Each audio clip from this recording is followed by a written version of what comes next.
Gengar Gang, what is going on? My name is Ryan, this is the Analytic Gengar, and welcome to another video.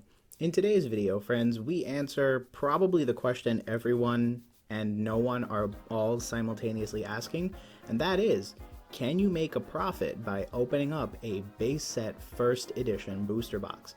Now, today's question comes to us from a friend over on Instagram who was messaging me and basically posed the question, do you think it's possible?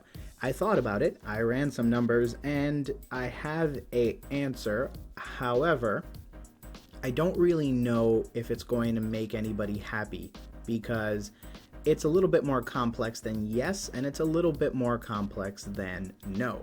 So with that said, let's go ahead and get started by first setting the expectations.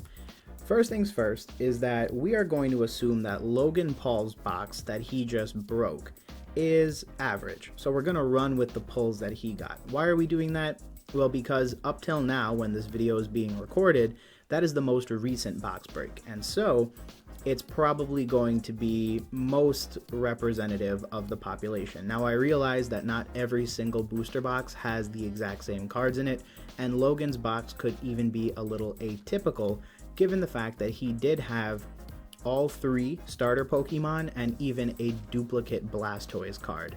And so it is admittedly a bit hard to admit to the idea that yes, every single thing is going to be peachy perfect and that Logan's box is an exact, accurate representation of real life. However, all that said, it is the most recent data that we have, and so we will run with it for the expected effort of seeing if a card can become profitable based on a first edition box break. Now, the other thing to bear in mind today is that we are going to go ahead and assume that you are a seller with money to afford all of the different things that you are attempting to accomplish. What does that mean? That means you're a seller, and that means you have reasonable expectations as to your costs as well as the profit that you attempt to make. Bear in mind that for any business, gross profit and net profit are 2 entirely different things. If you went ahead and graded every single card in a first edition booster box and then valued the cards using PSA and recent auctions, it's pretty easy to say that you have made a profit. But at the end of the day, it will also take you quite a significant amount of time to sell all of this as well as become net of any costs, such as the cost of getting the cards graded, insurance, shipping, and if you're selling on a common website like eBay or Mercari, the seller fees associated with many of these individual locations and sales. In addition to this, we're not even going to consider tax implications because don't forget that for every single card you sell, the profit over your basis in that particular card needs to then be calculated and reported as part of your income if you are a United States citizen. Of course, if you're somewhere international, then you'd also need to consider the implications of filing your income and paying any taxes that your local governments may collect. But we're going to go ahead and ignore that because that is so variable from person to person that it may not be worth trying to simulate something like that for the long term. Now, the other key component of being a seller is that you're rational. You want a reasonable turnaround, you want a reasonable cost, and you want to minimize your costs where possible and increase your profit by as much as possible. And so you're going to not necessarily grade every single card. So with that said, let's go ahead and take a look at this Excel sheet, which actually has a little bit of information about the different cards. Now, as you can see right here in column A, we have 35 unique rows. Now, these are the pulls that Logan got from his box, which is pretty cool. And like we had agreed upon earlier, will be the basis upon which we run our simulation. In column B, we have the number of cards that he pulled. Now, I actually sourced all of this from an article and then went ahead and independently verified it. The way that they went ahead and listed it off was actually by pack. And so each and every single pack had a pull, they kind of listed it out. So that's why sometimes you'll see something like Charmander with a quantity of 6. It's not because they did a poor job of sort of organizing it. It's rather just the way that I read the information and then manually entered it into this spreadsheet. Now, because of this, we're only talking about 35 unique rows and in total a whopping 44 Pokemon cards. So bear all of that in mind. In a box that has well over 300 Pokemon cards, we're only going to be submitting 44 to PSA. Why is that? Again, we want to keep our costs as low as possible while maximizing our potential for profit. And so it's important to not grade every single card. As I was saying earlier, it is really easy as a collector to want to grade every single card in a first edition base set booster box. Many people would even be tricked into believing that that could lead to the most profit. But here's the truth of the matter. Many grading services cost a lot of money. And the sad truth of the matter is that while base set has many cards that are considered to be chase cards and holy grails, it is also true that many of the cards that are considered bulk, mainly the commons, uncommons, and even some rare trainer cards, are essentially worthless when compared to some of the larger pulls like the starter Pokemon or the holographic cards. And so we need to bear all of that in mind. Again, we're assuming you're a rational seller, not a collector. As a collector, I can say that I would gladly submit every single card because I think that would be so cool. However, as a seller, I realize it's going to cost way too much money. If we submit 300 cards at PSA's base service of $50 per card, that is already $15,000 in fees paid to PSA. Bear in mind, we also need to ensure that shipment going and coming, as well as paying for shipping both ways. And then you have to add on to that the cost of the booster box, the cost of any other materials, and many other factors. And so for that reason, we're going to be selecting the cards that will make the most money for us and the cards that we know are going to sell. Because let's face it, if we grade 10 Caterpies, I don't necessarily know that there's a market out there for them. However, grading 2 Chanseys, a Blastoise, a Venusaur, and a Charizard, we know that those cards will sell at auction with a quick premium. And that's why we're targeting those cards specifically. Super quickly, in column C, you have the PSA price. These are most recent prices that I was able to find. A couple of things. For Bulbasaur, the starter Pokemon, I took a PSA auction that was a little bit higher but happened a few days before the most recent one listed on PSA. I did not put $30,000 because you are out of your damn mind to think that that card is worth $30,000. But I mean, hey, you're entitled to say whatever you want, right? Super Energy Removal is one of the trainer cards in base set. I wasn't actually able to find the PSA 10 that recently sold. I do know a PSA 9 sold for $130. And so I kind of doubled it and just kind of guessed that it would be about a $250 card. This is a good example of what I mean. As a PSA 9, the card sold for $130. I don't think doubling it and rounding down by $10 to the nearest 50 interval is going to be that big an assumption. And more importantly, this is a perfect example of why doing something like this is almost going to cost you more money. Because if you think about it, you've already spent $50 to grade this card, meaning that there's only $200 in profit there. And then the question is, how many people are going to want a super energy removal? The likelihood is that people are going to try to lowball you. It's going to sit on your eBay page for a little bit, and then over time it'll just become more of a burden to keep around. The funny story is that this is one of the more profitable cards. There are cards that sell for less money in a PSA 10, and that's exactly why we're not going to grade every single card.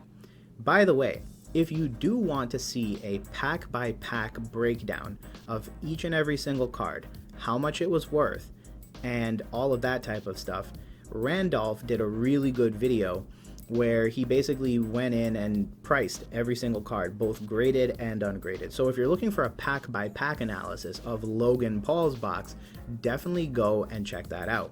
This is more of a hypothetical. Let's assume Logan's is a average, and so we can take this and kind of say like, okay, we can, average that this is how things are going to play out for us if we were to open one of these boxes. And then let's just go ahead and simulate it across and see what happens. So you can kind of get a better idea of what goes down. So I will leave a link to Randolph's video down below. I think it's really well done, which is why I'm definitely going to recommend that one. However, there were quite a few people who jumped at Logan's box and kind of did the same thing. So there's definitely tons of videos out there that you can find breaking down his box specifically. Now, the other thing of note is there was a Blastoise that recently sold at Iconic Auctions, and so I picked that one nearing $40,000. The Charizard I took off of Logic, who just bought a Charizard for $220,000. Chansey was also from Iconic Auctions. If you're looking at PSA's website, at least at the time that I did, there was nothing there that indicated that Iconic Auction had taken place.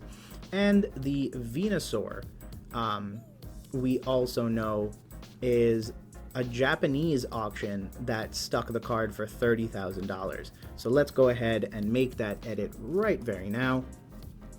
Go ahead and click enter. And so we will have the most recent prices for each and every single one of these cards we possibly could. In column C, we have the price for the 10s. In column E, we have the price for the 9s. Column D and F are the total columns, so it just multiplies the quantity by the number of cards that we have. It's really a simple formula. It's just, you know, if it's one card at $30,000, it's 30,000. Same thing with the 4,000. Down here, it's a little bit more complicated. So it's just the 2 Squirtles that were pulled. And then it takes the price of 1 Squirtle and multiplies that by 2. Same concept over here for the 9s. Next up is column H. It just has my notes. I called out each and every single one of the auctions that we went ahead and kind of overrode. Otherwise, all of this data is sourced off of PSA's website. Scenario 1, 2, 3, and 4. So this is how we're going to be running the scenario. Each of these is effectively just choose between column D and column F. What does that mean? It's going to pick between the PSA 10 total and the PSA 9 total. Now, is this the most complex and crazy simulation I could possibly put together? No. In theory, I could go ahead and also randomly assign this to be proportionally weighted. So I can look at the population of 9s versus the population of 10s and say that it is more likely than not that it is going to get a 9, and then use that number to influence how frequently one number is picked over the other. In this particular case, I'm saying for each and every single one of these cards, it is a 50-50 shot. Why am I comfortable saying that? Well, the first reason is because each of these cards will go from pack to sleeve to PSA in our simulation. Again, we're a seller doing this on purpose. It's not like we're just randomly picking up a binder that's been in someone's house for 30 years and then looking through it. Oh wow, we found a Charizard. Oh wow, it looks super good. I can see a situation like that playing around where over time the card has also burred a little bit in the sleeve, and because of that it unfortunately gets a 9. But again, because there is the fact that we are just opening the box and sending the packs in, it is more likely than not that we can pick amongst the 9 and the 10, and hopefully within reason we should be able to use that proportion weight as a safe estimate for what is going on. Now, the other thing to bear in mind is that we need to build in our costs as well. So you'll see over here that in column A, I highlighted 5 cards in green. Which cards did I highlight? Actually, I'm going to highlight 6 cards in green. So the 6 cards in green are going to get graded at PSA's higher level. So PSA, as you can see on screen, has a whole bunch of different grading services. Here's how we are going to submit our cards. Typically, cards need to be submitted based on their maximum declared value. And it's a tough situation because in theory we could submit all the way down at Premium Elite or Premium Plus. Technically, the Charizard should get submitted at that level. It should actually technically get submitted at the level below that. But that's a $5,000 bracket. And no one's paying $5,000, so PSA can take 9 to 10 weeks to open the pack anyway. So we're going to go ahead and submit at the premium level. The premium level used to be a 2-day wait time, And as long as we mark the front of the package with the words premium, in theory, they should pick it up rather quickly, get it processed into the system, and these cards should be back to us in a few weeks. Now, we have 6 cards at a $1,000 price range. That means we are going to have a $6,000 bill grading those 6 holographic cards. Let's additionally add $150 in shipping for the way forward. This will include overnight shipping plus insurance, and we will also go ahead and add $150 in insured shipping overnight back to us when these cards are finally shipped. That puts us at a final total to grade these 6 cards at $6,300. Now, the other component to this is going and grading the rest of the cards, and that's going to include a grand total of 38 cards. Now, those 38 cards are going to get submitted at PSA's express level, which used to be about 1 week's time. So those 38 cards will each be submitted for the $75 bracket. That means we will pay $2,850 in fees. In addition to this, let's also go ahead and tack in $80 in shipping there and $80 in shipping back, bringing our total for all the other cards to $3,010. Adding this to the $6,300 that we had before, we have a grand total of $9,310 in PSA grading fees for all of the different cards. Bear in mind that you can technically move the 6 cards that I selected and let them be any. As you can see on screen, I shipped 2 of the Chanseys at the PSA 10 level, and another Chansey was left out of that bracket. It's entirely up to you, so you can kind of play around with this any way that you want.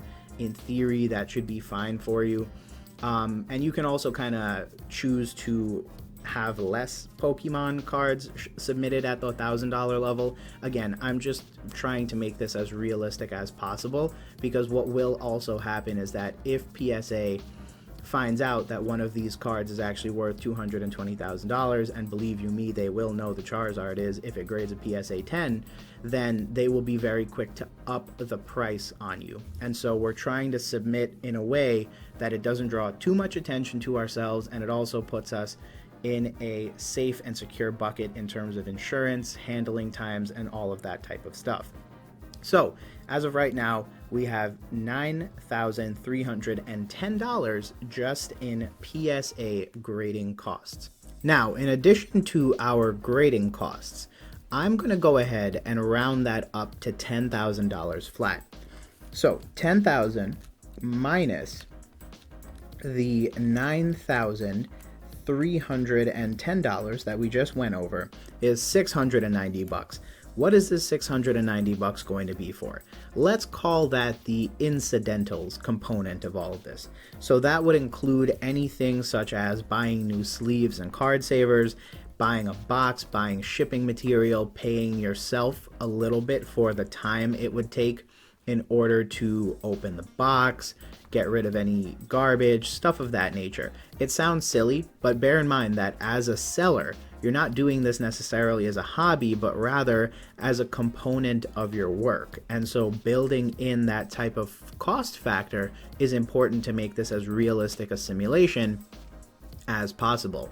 So now that we have almost everything explained, let's take a look at our final criteria.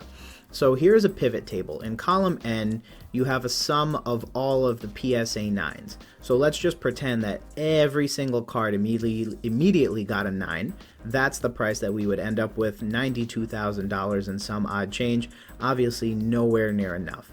Now, hopefully many cards get a 10. However, it might be unrealistic to ask every single card get a 10. If it did get a 10, every single card, it would make over $500,000, a very clear profit on either of the 2 costs of the box that we're using. So those are just some summary totals for you to consider as we move along this exercise. The other thing is you can see a breakdown by the different types of card rarities of the different cards we're getting graded. So obviously for the commons, we have the 3 starter Pokemon, as well as the Yellow Cheeks Pikachu that was pulled. For the holo cards, I believe there are 15 in base set. We have 9 unique cards getting submitted here, 12 in total because it's a full booster box. And we have an Alakazam, 2 Blastoises, 2 Chanseys, a Charizard, a Gyarados, a Mewtwo, Poliwrath, Raichu, and 1 Venusaur. We also have some non-holographic rare cards. Like I said, these typically trend a little bit less in price. As you can see, they are the smallest component of any of the sets of cards. But what's important is that they could theoretically help contribute to our bottom line, and they all consistently sell for enough money that there's technically a reason to submit them. Especially if they come back as a 10, which again, because they are non-holographic, is very likely to occur. Now, the other major component that we want to discuss super quickly is the cost of the box. So at the end of the day, I'll be running our final numbers against 2 very different prices. The first is Logan Paul's box, which sold for $198,000. That's the box that he purchased. He ended up selling those packs for over $11,000 each, which in theory helped drive the cost of the box upwards.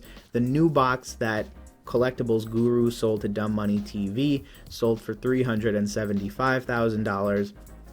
And so those are the 2 most relevant prices that we have up to date. The only reason why I'm hesitant about the $375,000 price is because we do know for a fact that they purchased the box for speculation purposes, which means effectively they were willing to pay more money than it might actually be worth, and that's because they believed it would go to charity, and they're very keen on selling it and generating some goodwill around the hobby, and they believe it's very investment worthy. And so typically what that means for the buyer is that they're willing to pay more because they know the box is worth the money and they're okay to take the hit. So for all intents and purposes, while that might not be what a seller is looking to do, we might be negotiating our price down to land somewhere in between here. We're going to go ahead and consider both of those scenarios playing out, just in case the market is a little rigid and you can't find one of these boxes and then negotiate the price downward. So as you can see in W and X, we have our totals. So that would include all of the shipping, all of the PSA grading, a little bit of money for our time and for lunch, etc., etc. And then we're going to go ahead and paste in the values from the simulations here, and then it'll tell us if we have profit or no profit. And then we'll have a total count of how many times we went ahead and made a profit. So you can go ahead and ignore these guys down here. They technically don't count because I don't know if the formula is working correctly. So with that said, let's go ahead and run the simulation. The way that the simulation works is basically the pivot table will refresh, particularly columns P through S will go ahead and refresh based on I through L, which will refresh itself every single time we hit refresh. So basically every single time it will randomly pick either the total of the 9 or the 10, and then the pivot table will go ahead and summarize that all up for us based on the common, holo, and rare hits. We realistically are only really concerned about these bottom numbers here, the grand total, which will then be copied and pasted over into this location over here. So let's go ahead and refresh this the first time. Here we have our first set of numbers, so we're going to go ahead and copy those, and we're going to go ahead and transpose them right over here. The next thing we're going to do is we're going to go ahead and hit refresh again, and as you can see, I'm refreshing this with 4 times, so that's totally fine. We can go ahead, and we are actually going to do this a grand total of 20 times, so hopefully that will be enough times that we can say on average here's how much you're going to expect to make. In theory, this can also be repeated in perpetuity, so if I wanted to, I could sit here and refresh it 1,000 times, 500 times, etc., etc., and we can just kind of simulate it outward. Now obviously I don't really intend on doing that. I think it would probably be more meaningful to just kind of provide some commentary around this stuff at a certain number, so we're probably just going to end up doing that. And as you can see, it seems like for the most part you can make some money, but let's wait till the very end to make any major statements. Right now we are at 16 total times, and I think for sake of argument I am going to stop at 20. Again, I like 20 because it's not a non-significant number, and it's also a nice number. It's round. I don't want to do 24. That's just weird. All right, so now we have all of the different totals. Over 20 different simulations. We've made $6,500,000, so that's really cool. And we have an average cost of about $326,000. So bear that in mind. On average, across 20 different simulations, we've made $326,486.55. If you're purchasing the $198,000 box, that is an immediate win. You're talking a profit somewhere in the range of 326 minus 198 being $128,000 right off the bat. If you're purchasing the $375,000 box, you're talking of losses of about $49,000, or the cost of this motor vehicle. So that's fun. All right, so now let's go ahead and break this down a little bit differently.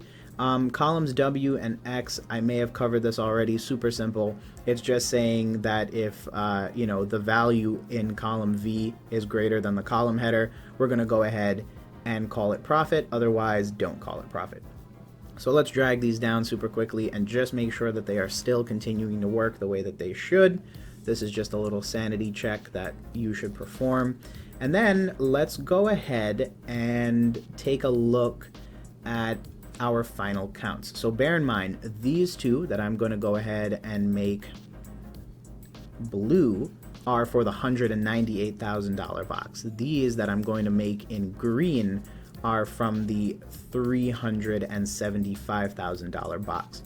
So what's the deal?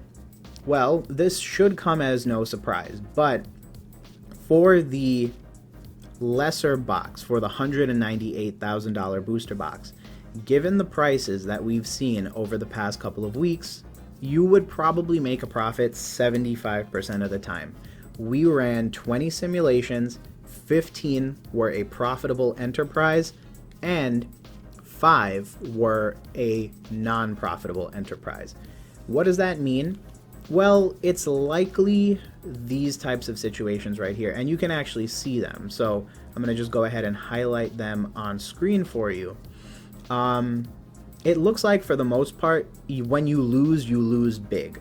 Realistically, those are situations where the Charizard doesn't come back in 9, and perhaps even some of the other starter Pokemon or major contributors like Venusaur and Blastoise either don't get pulled, or they get pulled and are just off-centered, or the PSA grader is just in a really bad mood and decides to really screw you on some of these cards. In a situation like that, it seems like you really do lose big. Again, just going off that, everything that I have highlighted, the average is $166,000. If we're spending $208,000, we're talking about losses of $40,000 right there. There is one that comes close to breaking the total threshold, and it's only off by $7,000. So this would be a best case scenario. This probably occurred where either the Charizard got a 10 but nothing else did, or the opposite being true, where the Charizard didn't get a 10, and this, I know for a fact this didn't get a 10 because that as a PSA 10 would have been over $220,000. But in this particular situation, it probably didn't get a 10, but many of the other holographic cards, the big contributors, probably got PSA 10s, and as a result, it came very close to breaking even. Now, the other thing to bear in mind is that, especially in a situation like this, you're not too far off. So if you're patient enough and you are willing to wait a little bit, the casual appreciation that we've seen over the past couple of months will probably work to your benefit. I've had plenty of situations like that play out where I bought a card, it came back in really rough shape from PSA because I guess PSA just got tougher, and then at first I thought it was a really bad deal and I was kind of sad about it, but in a couple of months, it not only paid for itself and became profitable, but sometimes it can become extremely, extremely lucrative. And that is really atypical, but the reason that is because honestly, cards are just going up in value every single day. So, long story short, if you're buying a $198,000 box, 75% of the time you can expect to make a profit. Now, let's talk about the $375,000 box. In that particular case, one thing to bear in mind is that prices are going up, but prices may not have been reflective of a $375 booster box sealed premium price in mind. What I mean to say by that is that booster box prices are typically driven by the cards that can be pulled out of them.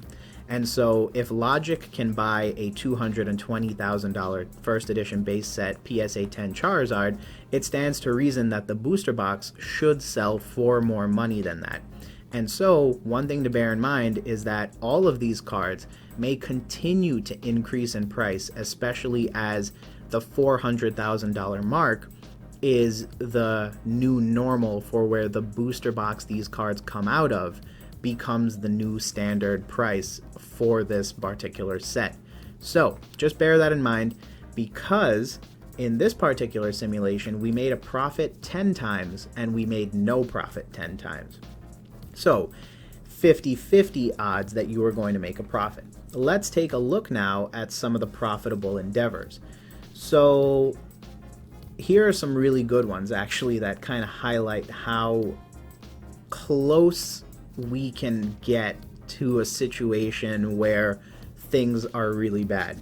So right here, this particular one, $385,093. We literally made a profit of $93.04. Now, I didn't say you were making a good profit, and in theory, the entire process of going through this is probably going to get you some notoriety. So honestly, it may be beneficial, because if you have other stuff to sell, it could be a situation where like breaking this box is less of a career defining move and more of a, hey, look at me, I'm doing something very cool, and you should pay attention to me as a buyer, as a seller, etc., in the future. Now, on average of the 10 situations where we made a profit, the average price we sold all the cards for was $410,978, meaning you made about $25,000 in profit. So I think as long as you can land in this half of the sale scenarios, you are making on average about $25,000. That's pretty good money. Now, I will admit, if you're going to spend close to $385,000 and you're only going to be making $25,000 for all of your effort, that means you're only making about 6% return on investment. Realistically, there are many other Pokemon cards in the world where you could spend that much money and double, if not triple, your money in a few months. So just bear in mind that while this is a very rare and exclusive thing to do, it's very much on the high end. $25,000 may sound like a lot, but if you're looking at it from a percentage analysis, you do have to bear in mind the fact that honestly, it's not that big a profit, because you could have bought a Charizard PSA 9 for $9,000 at the beginning of 2020 and sold it for nearly $80,000 at the end of the year. What I'm trying to get at is that you could spend your money in different ways and make so much more money. So even though it's a profit, it's not a very good one. So let's look at the non-profitable scenarios now.